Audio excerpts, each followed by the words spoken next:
Okay, today I'm going to explain the calculus section 2.4 homework assignment.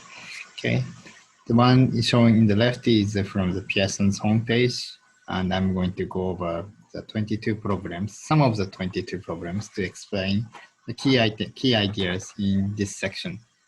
Okay, so first question, 2.111.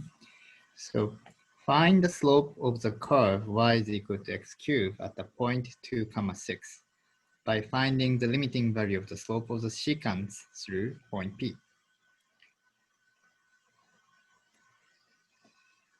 So we have a cubic function with -2 at the y-intercept as a y-intercept. So the graph looks like this.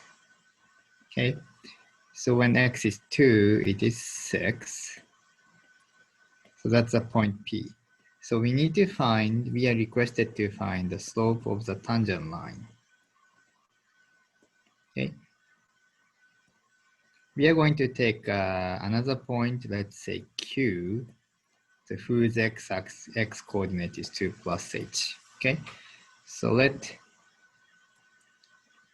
point P is 2, 6, and let Q be 2 plus h, comma 2 plus h cubed minus 2, because the function is x cubed minus 2.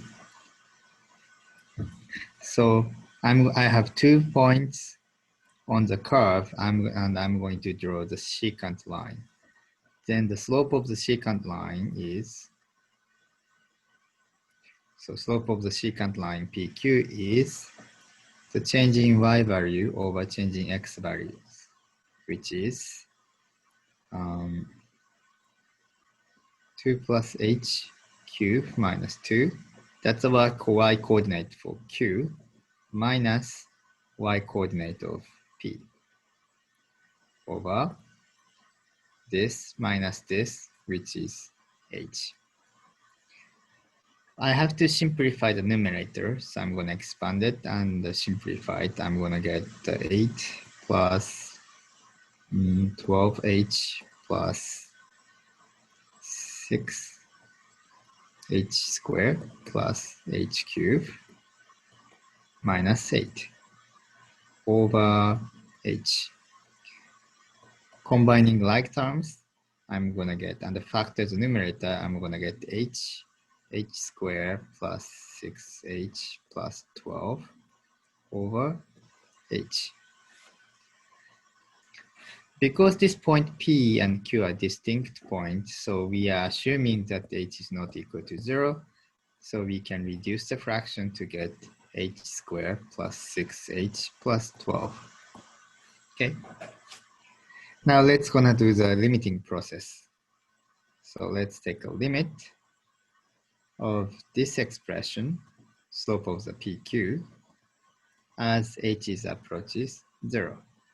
And you wanna get, so you just plug in, and you wanna get 12 in this case. So the slope of the tangent line will be 12. Now, how do we find the equation of the tangent line? So now we need to find the equation of the tangent line.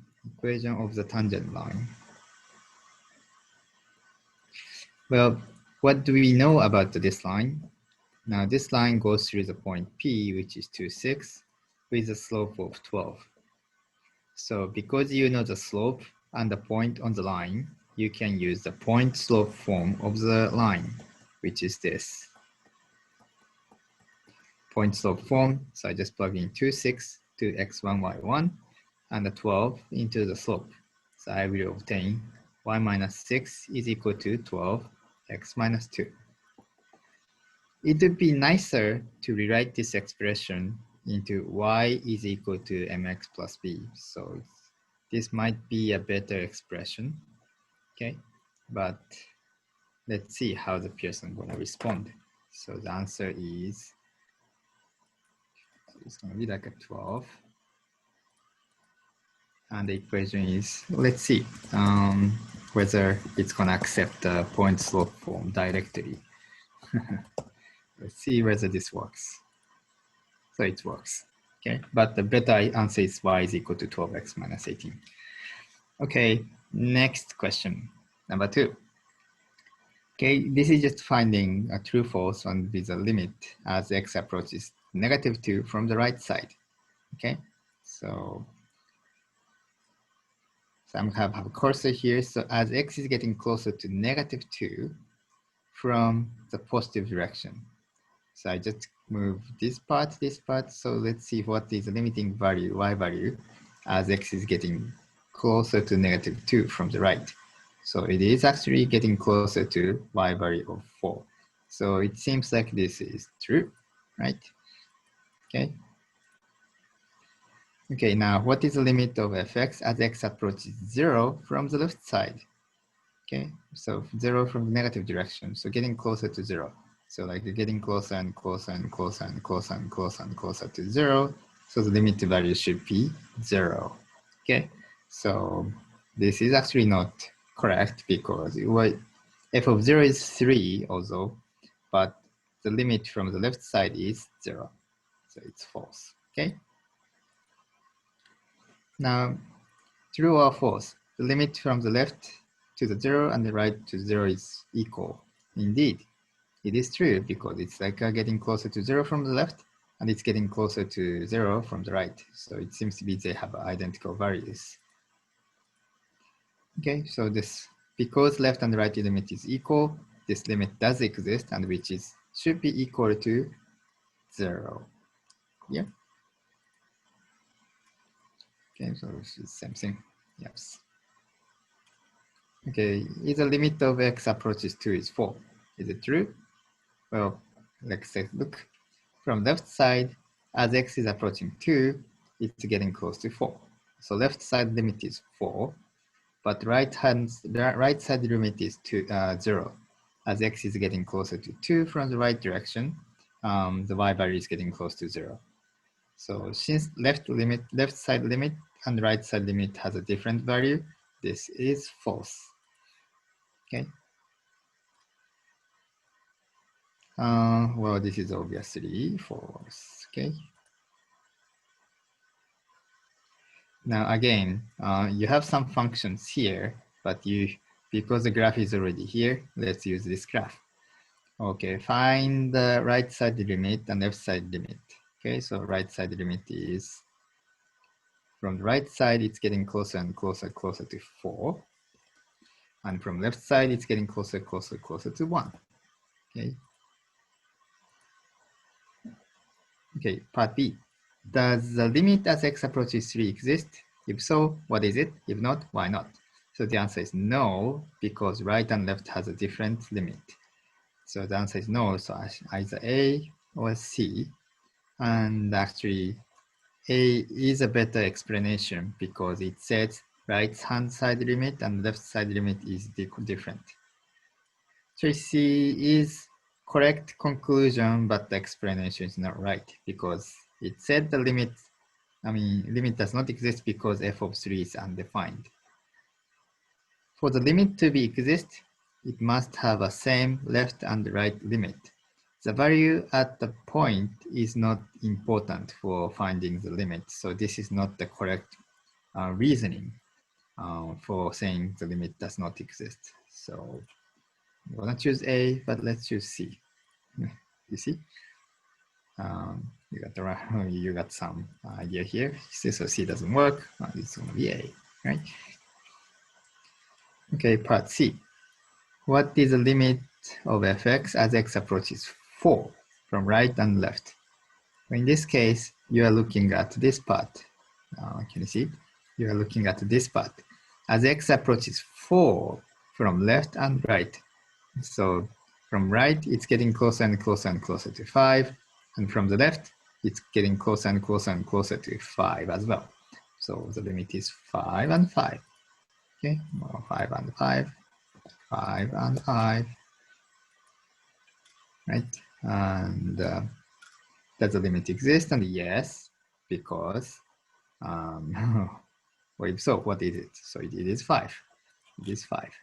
Okay, so it is 5. So it said limit exists, but it said 0. It said limit exists, it's 5. Okay, so it's 5 here. Okay. Let's move on to the next question. Okay, well, it's kind of similar question. You can work from the expression, but if the graph is here, why don't we use a graph? Because this is much easier. Okay, but I'm not going to explain this. I'm going to skip this. Okay. Okay. Now this one, you have to graph this one, but it's a multiple choice here. Okay. But let me graph this one on the right side. Okay. So you have a function fx, which is piecewise defined. If x is not equal to 2, you want to use this parabola. But when x is equal to 2, you want to have a y value of 7. So the graph of this function looks like, it's just like a 4 minus x squared. So it's a concave down parabola with the y-intercept is 0, 4, and x-intercept is plus minus 2. So it's something like this. However, when x is 2, we cannot use this rule. So at 2, we are not going to use this rule. So there's an open hole here. Instead, when x is 2, y is defined to be 7. So at 2, you want to get this value of 7. So the graph gonna have looks like this. No open hole here, and you have a closed point here. So looks like a best, the only choice looks nice is B. So it's gonna be B. Okay, now find the left limit as x approaches 2. Okay, so the left limit is actually, you're just looking at this part. So as x is approaching 2 from the left, the y value is getting closer and closer and closer to 0. Okay, so it's gonna be 0.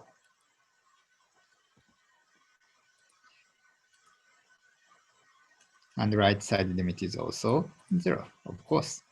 Of course it's 0, right? Of course 0 because it's from right, it's also getting like this. So does the limit exist? Yes, because left and right have the same limit. So the answer is yes, and it's equal to 0.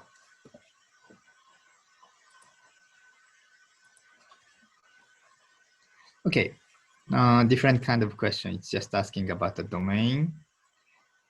When you have a function with a radical expression or square root or log, you have to be careful about the domain. When you have a radical expressions, in this case, the inside the radical must be non-negative. So what is the domain for this function? Okay. So the inside the square root must be non-negative. So this gonna be true. This must be true.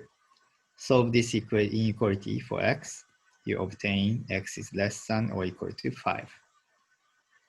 The multiple choices is in the interval notation. So x must be 5 or below.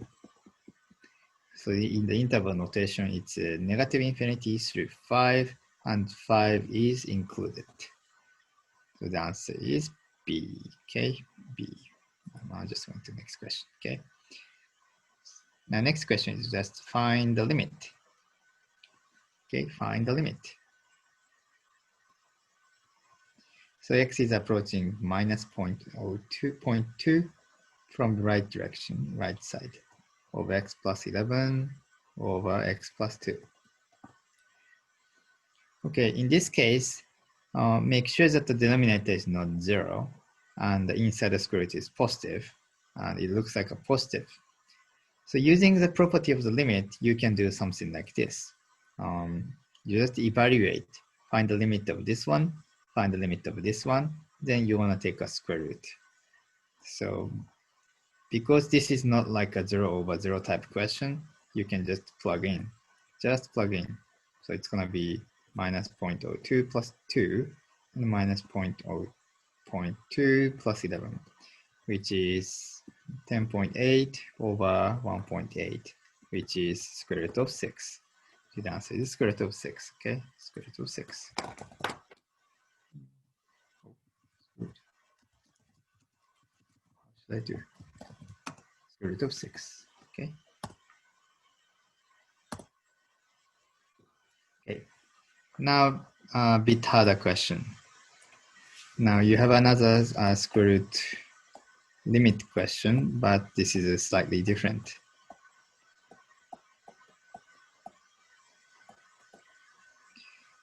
So first things you want to do is, just like we did it in the previous question, just plug in h equal to 0.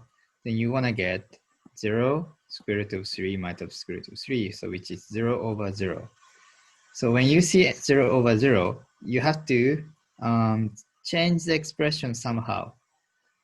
When you have a square root type of question with 0 over 0, this is indefinite form. In Japanese, it's futeke. You have to henkei. You have to change its shape.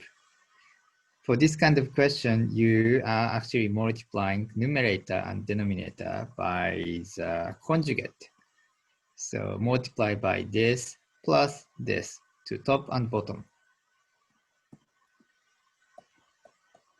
So forget about the limiting process for the moment. Denominator, you don't need to do anything. You just leave it as it is. Okay. Numerator, you want to expand this. So the numerator is a minus b times a plus b. So when you expand this, you want to get a squared minus b squared. So after you expand it, you want to get h squared plus 10h plus 3 minus 3. Numerator, remove the parentheses, combine like terms, and then you should be able to factor out h is equal to 0. So you can factor out h times something. Okay. So you should be able to factor h out because the numerator is 0 when h is 0. So h must be factored out. If not, there's some computational error, so you have to go back. After reducing the 0 over 0 part, just plug in again, just like we did it in the previous question. So you want to get square root of 3 plus square root of 3 and 10. It's going to be 10 over 2 square root of 3, which reduced to 5 over square root of 3. Do I have to rationalize the denominator? I don't know. Let's see.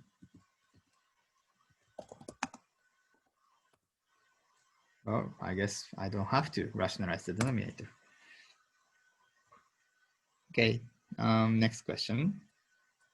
No. Next question, number 9. So find the limit, right side limit and left side limit for the expression with absolute value. Okay, here's absolute value rule. The absolute value is, you can just remove the absolute value sign if the inside value is positive. And if inside value is negative, then you have to multiply it by -1 to remove the parentheses. Okay, or when the inside value is 0, either one works, but let's just put it this way. Okay, so when you're working with x is approaching c plus, okay, in this case, actually -4 plus, which means you are approaching x value is approaching -4 from the right side, positive side. So every x values that we are using must be greater than -4. So when you're working with x is approaching -4 plus, actually x must be greater than -4, which means x plus 4 must be positive. Now let's take a look at how to simplify this expression. So we have some kind of complicated function.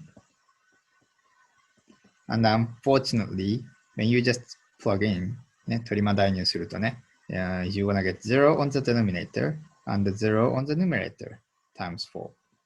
So we wanna reduce the fraction somehow, but how?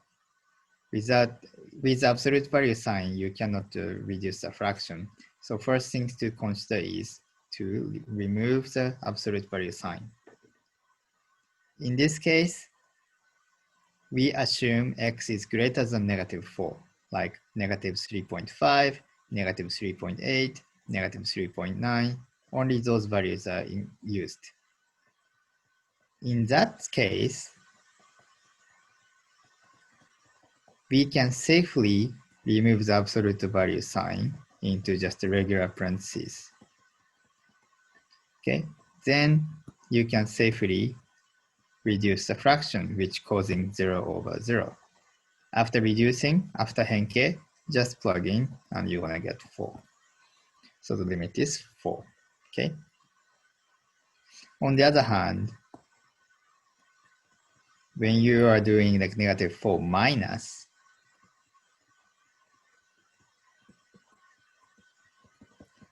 then you're plugging in the values that is less than -4.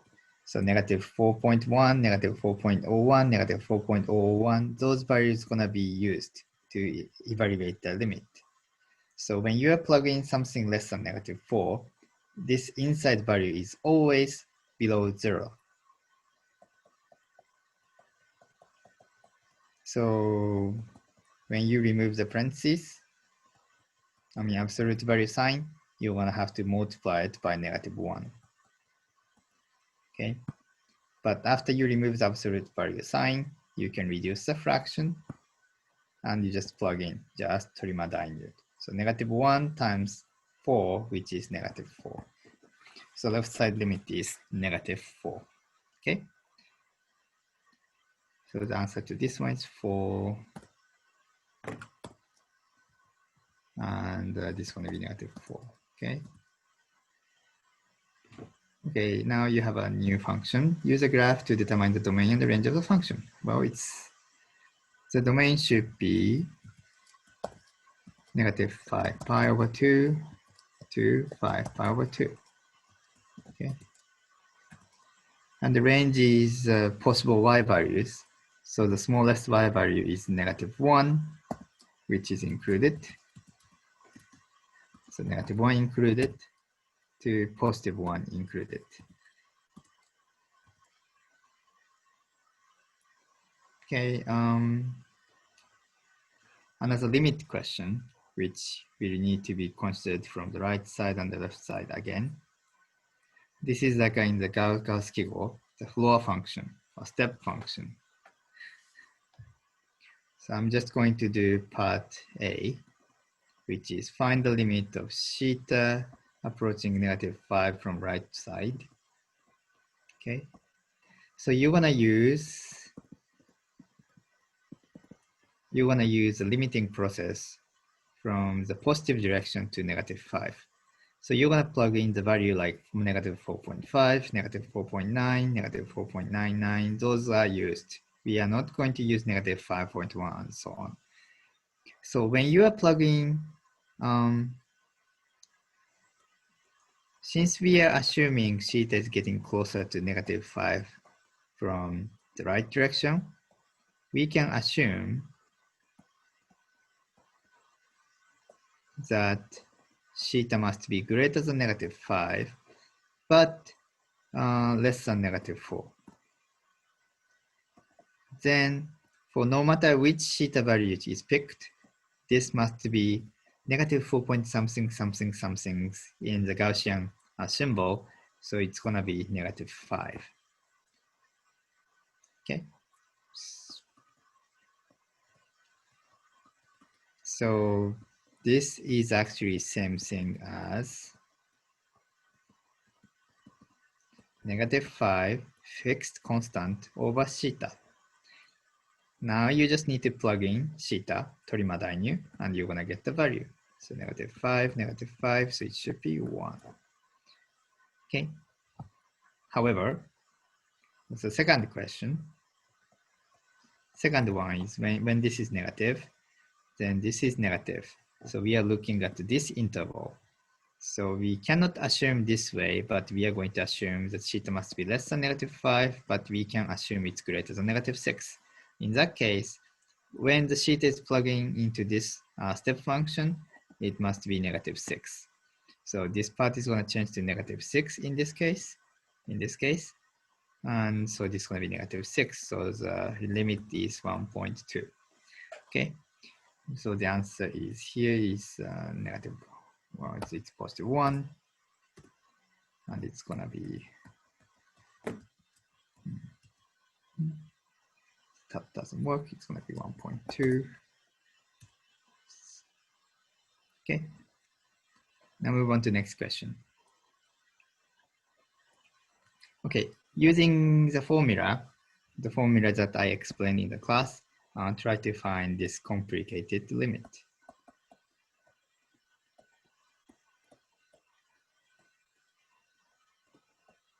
Okay, inside the sine function, you have a square root of 6 times theta. And outside, you want to have square root of 6 theta. Okay. And the formula here is actually saying that if you have a same thing here, and if this is approaching 0, then the ratio is actually 1, approaching 1. So I'm going to use some substitution. So let square root of 6 times theta is equal to t. Then this limit is actually 2 times sine of t over t. Okay.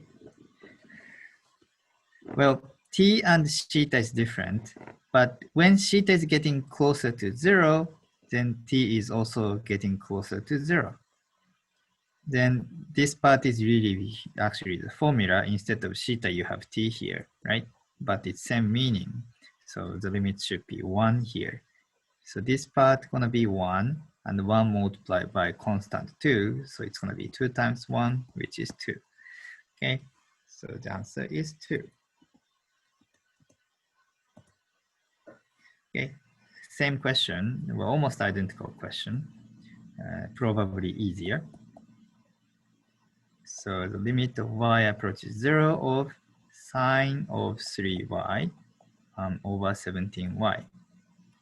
So now you have a different value here, different value inside the sine and outside of this one. The denominator is different. So I cannot use this formula yet. I'm going to rewrite this fraction in like this way. I'm going to split the fraction into 2 parts. So the numerator is 1 times sine 3y. And the denominator is same thing as 17 times y. Okay. If this and this is same, then we can use this. To attain this one way is remove 3 inside the sign somehow, which is very difficult. Another way is give 3 here, which is easy. So by multiplying the numerator and denominator by 3, then if y is getting closer to 0, then so is 3y is also getting closer to 0. So this part is approaching 1 because 3y is approaching 0. This part is just a constant, which is 3 over 17, no matter what y is. So the limit is 3 over 17 times 1, which is 3 over 17. Okay. Well, 感覚的にはね, well, when we're thinking about this is, so when y is closer to 0, sine 3y is very, very similar to 3y. So kind of answer is obviously obtained. But if you need to write the intermediary steps, you have to write down like this. Okay, so I'm going to move on to the next question. Well, this is now tangent. I told you about the tangent limit is same as the sine limit in the class. So you can use that to find the limit for this question. So it's tangent 9x over x as x approaches 0. So you multiply top and bottom by 9. So this part is approaching 1 by the formula, because if x is approaching 0, then so does the 9x is approaches 0. Okay, well, in the class I told you that the limit of tangent theta over theta, where theta approaches 0, is 1. Here's why.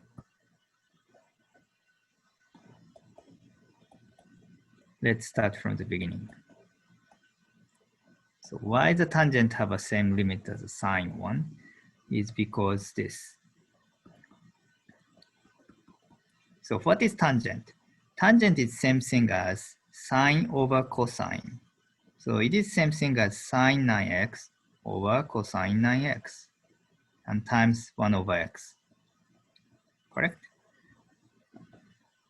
And this expression is 0 over 0, 0 over 0, which is here. This one becomes 0 in the denominator, and this one becomes 0 on the numerator. So I need to somehow kind of put these together. Okay, so this is a core part of the 0 over 0 in this program. So reordering the fraction somehow. So this question is same thing as sine 9x over x times 1 over cosine 9x. And this part is okay. You can just plug in 0 to get 1 over 1. And this part is multiply top and bottom by 9. Then this is, as x approaches 0, then so 9x is also approaches 0. So this is going to become 1 by the formula. So it's going to be 9 times 1 times 1, which is 911, which is 9. Okay, the answer is 9.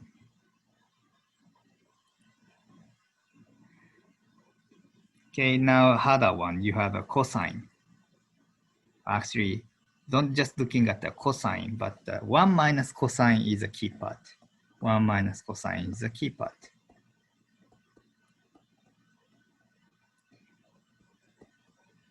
So when you see the 1 minus cosine, when you plug in 0 here, you're gonna get 0 on the denominator, and it's gonna, numerator gonna be 1 minus cosine 0. Cosine 0 is 1, so it's 1 minus 1, so it's gonna be 0 over 0, okay? So we need to do something.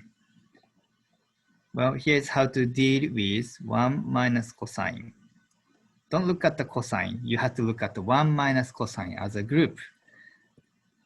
Just like when we are working with square root functions, you are gonna multiply top and bottom by conjugate of 1 minus cosine, which is 1 plus cosine, okay?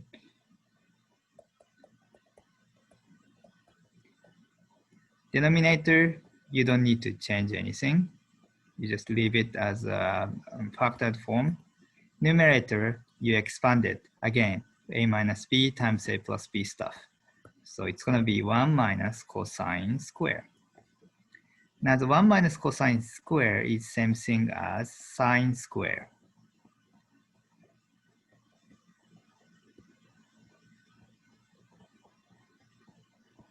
So at this point, you can see that the 0 is actually here, and the 0 is actually here. So here is a core part of 0 over 0. How should we deal with this? It's not easy to compare sine square and sine 19x, but here's somehow, well, here's how to do if you want to try to use a formula.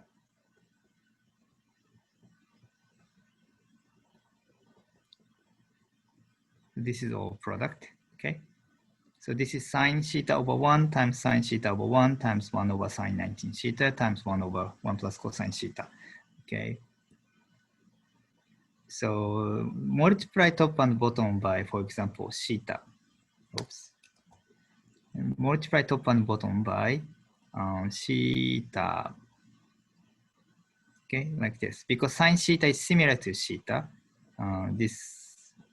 this gives you the limit of 1. Okay. Now again here it's multiply top and bottom by 19 to make it to this part, and this part is same, 19. Then this will become 1 by the formula again. And to deal with this, well, now you just removed all the denominator stuff.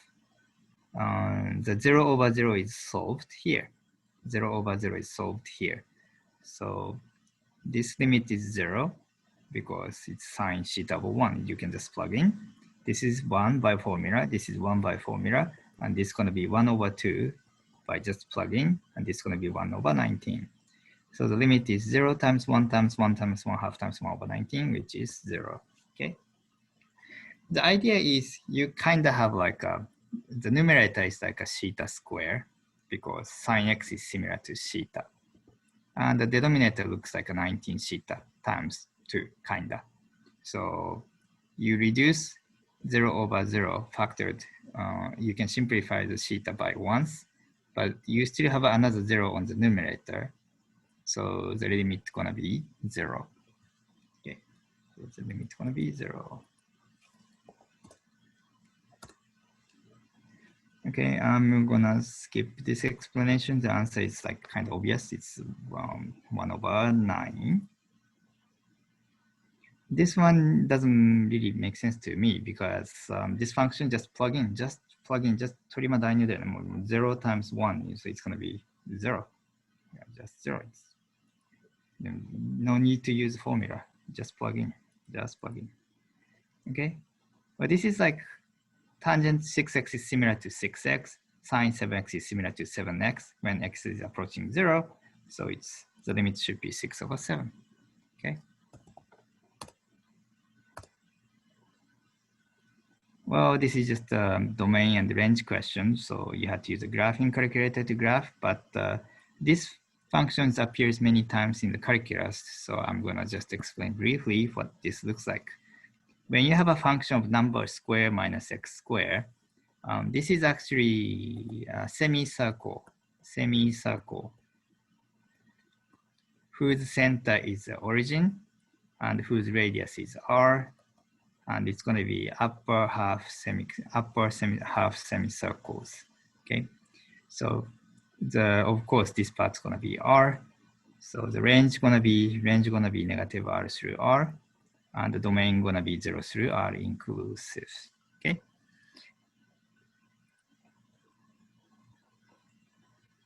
Now number 20. This is what. Once you know the limit, right limit, left limit in the interior point of the domain, do you know what the limit of fx as x approaches a? Okay. Well, just this is concept question. If the side limit are equal, then the common value gonna be the limit exists with its value is equal to the common value of the side limit. If the side limits are not equal to each other, then does not exist. So this looks good. Part B is this part is same. And if the limit side limits are not equal to each other, then pick a larger limit. Well, that's not true. That's not true. When you have a left limit and the right limit different, then there's no limit. We are not going to take a larger one, nor small one. Okay, so B doesn't make sense. C said nothing can be said about fx. Well, you can say something about fx when you know left and right. So the answer is A. Okay, well, this is another conceptual question. If the limit exists, can you find its value by calculating this? Yes. If the limit exists, then you know right limit, left limit, and the limit from both sides are all equal. So if you already know the limit exists, then that should be the same thing as the right side limit. Okay, so the answer must be yes, and we want to pick because f has a limit as x over c, if and only if has its left and right limit agree with you. So C is the best choice. D is using epsilon delta. Well, this is whatever. We forget about that. Okay. Okay. One last question. So suppose f is odd function. And we know that the right limit is 3. What can we say about the left limit? Okay. So we have no idea about the graph, but we know that when x is approaching 0 from the right, the y value is getting closer to 3. So we don't know what the graph looks like, but it's approaching here. And also we know this is an odd function. So odd function must be symmetric with respect to the origin. So if the right side limit looks like this, then left side limit should be, well, this is too complicated, but it should be like this, right? Because it must be symmetric with respect to the origin. So the right limit is 3, then left limit must be -3. That's what we can say. So which one looks good? So it's gonna be B looks good. Yeah, B looks good. Okay. So I'm gonna close explanation. So that's all for section 2.4, and hope it helps you to complete your homework assignment.